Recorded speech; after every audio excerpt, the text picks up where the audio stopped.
What do you think is going to happen with this? Like, will these bullhorn racist attack ads, Willie Horton 2.0 type things work? Because quite honestly, there have been a spike in homicides. That has nothing to do with Democratic policies, of course, and certainly Mandela Barnes is not responsible for any such thing. But will that work with the Republican voter base? You know, I absolutely think that there's a possibility. I mean, we see Republicans consistently go after fear instead of going after facts, right?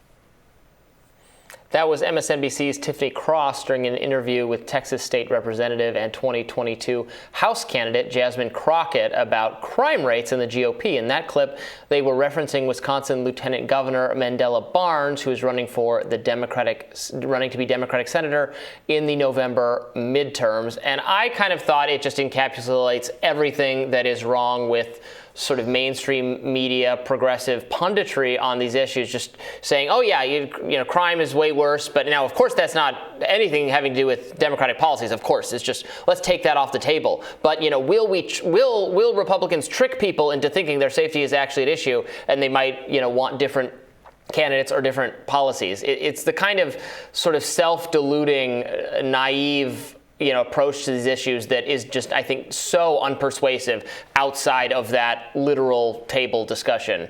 What do you think, Batya? Yeah, I feel increasingly just so disgusted with people who try to portray any conversation about crime as racist, because the victims of crime are overwhelmingly poor Black and brown people. And to say that it is racist to believe that they deserve to live in dignity and safety, I just find that to be, and to say that as a pundit who's being paid, you know, hundreds and thousands of dollars to have that opinion, I find that so unacceptable. And, you know, the problem is that when the GOP talks about crime, they talk about it a lot as though the audience they're speaking to is a white audience. And I critique them about this all the time. Neither side can acknowledge the truth, which is that crime is a problem that disproportionately hurts the Black community. And when the left says we won't talk about it and the right says we're going to talk about it as though it is a national problem that equally affects everybody, both sides are abandoning the community that really, really needs the most advocacy and the most voice, and just is not given that on either side. So that's kind of how I see it. What do you think, Robby? Yeah, no, you're right. Too many in right. You know, you're often critiquing, you know, what the mainstream and progressive media is saying.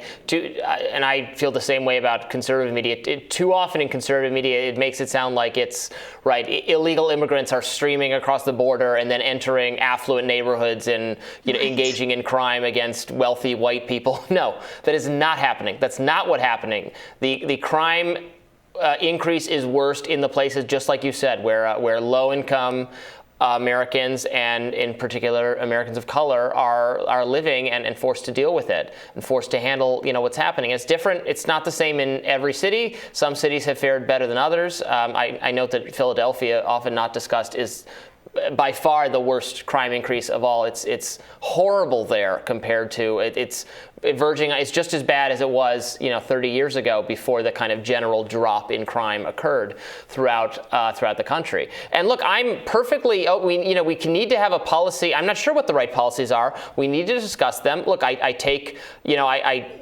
understand what our, you know, more progressive friends and commentators say about, well, is more police. They saying more police is not the issue. The police already get tons of resources, and then look at how they fail when we need them most, especially in, you know, stressful in situations they're supposed to be prepared for, SWAT situations, situations involving, you know, mass shootings and school shootings and things. And you see the horrendous bad performance of police, and so I take their point that, yeah, you know, maybe you see this kind of horrendous performance on a daily basis too. So fine, you're saying that's not the issue?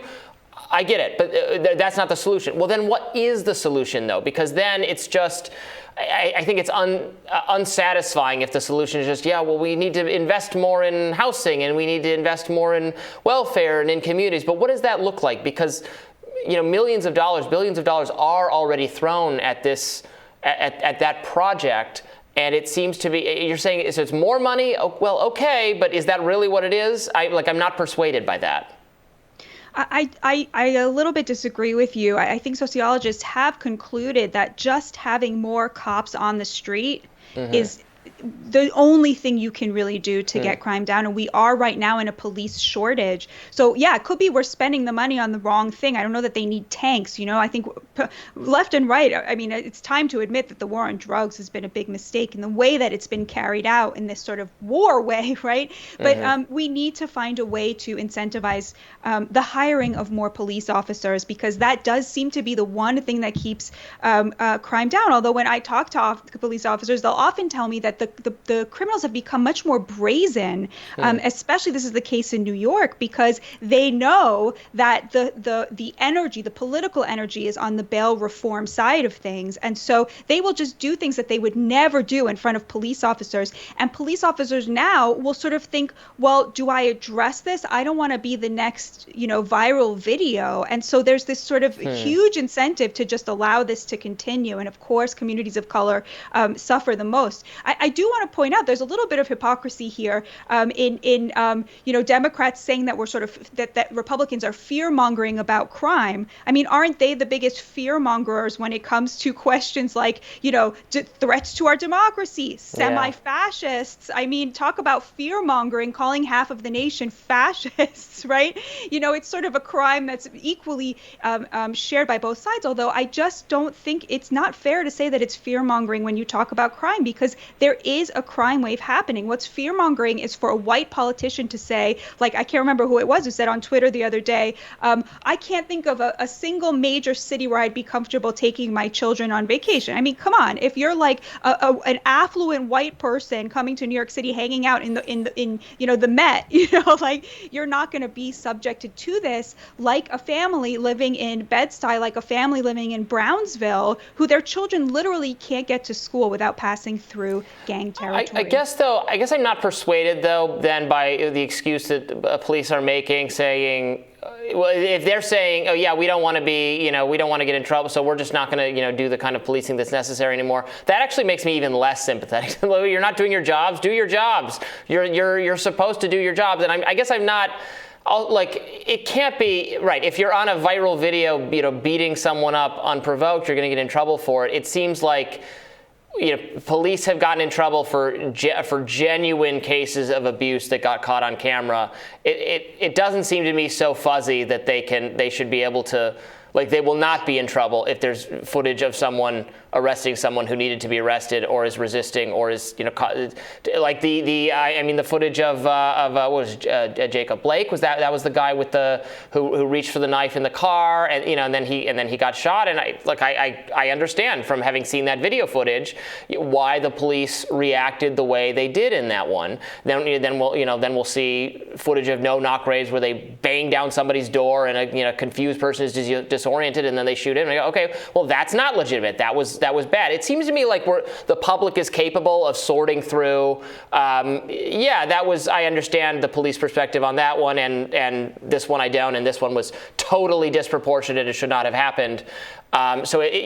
Police are saying, well, we're not with even some accountability. We're just not going to do our jobs anymore. That makes me want to have policing as the solution even less.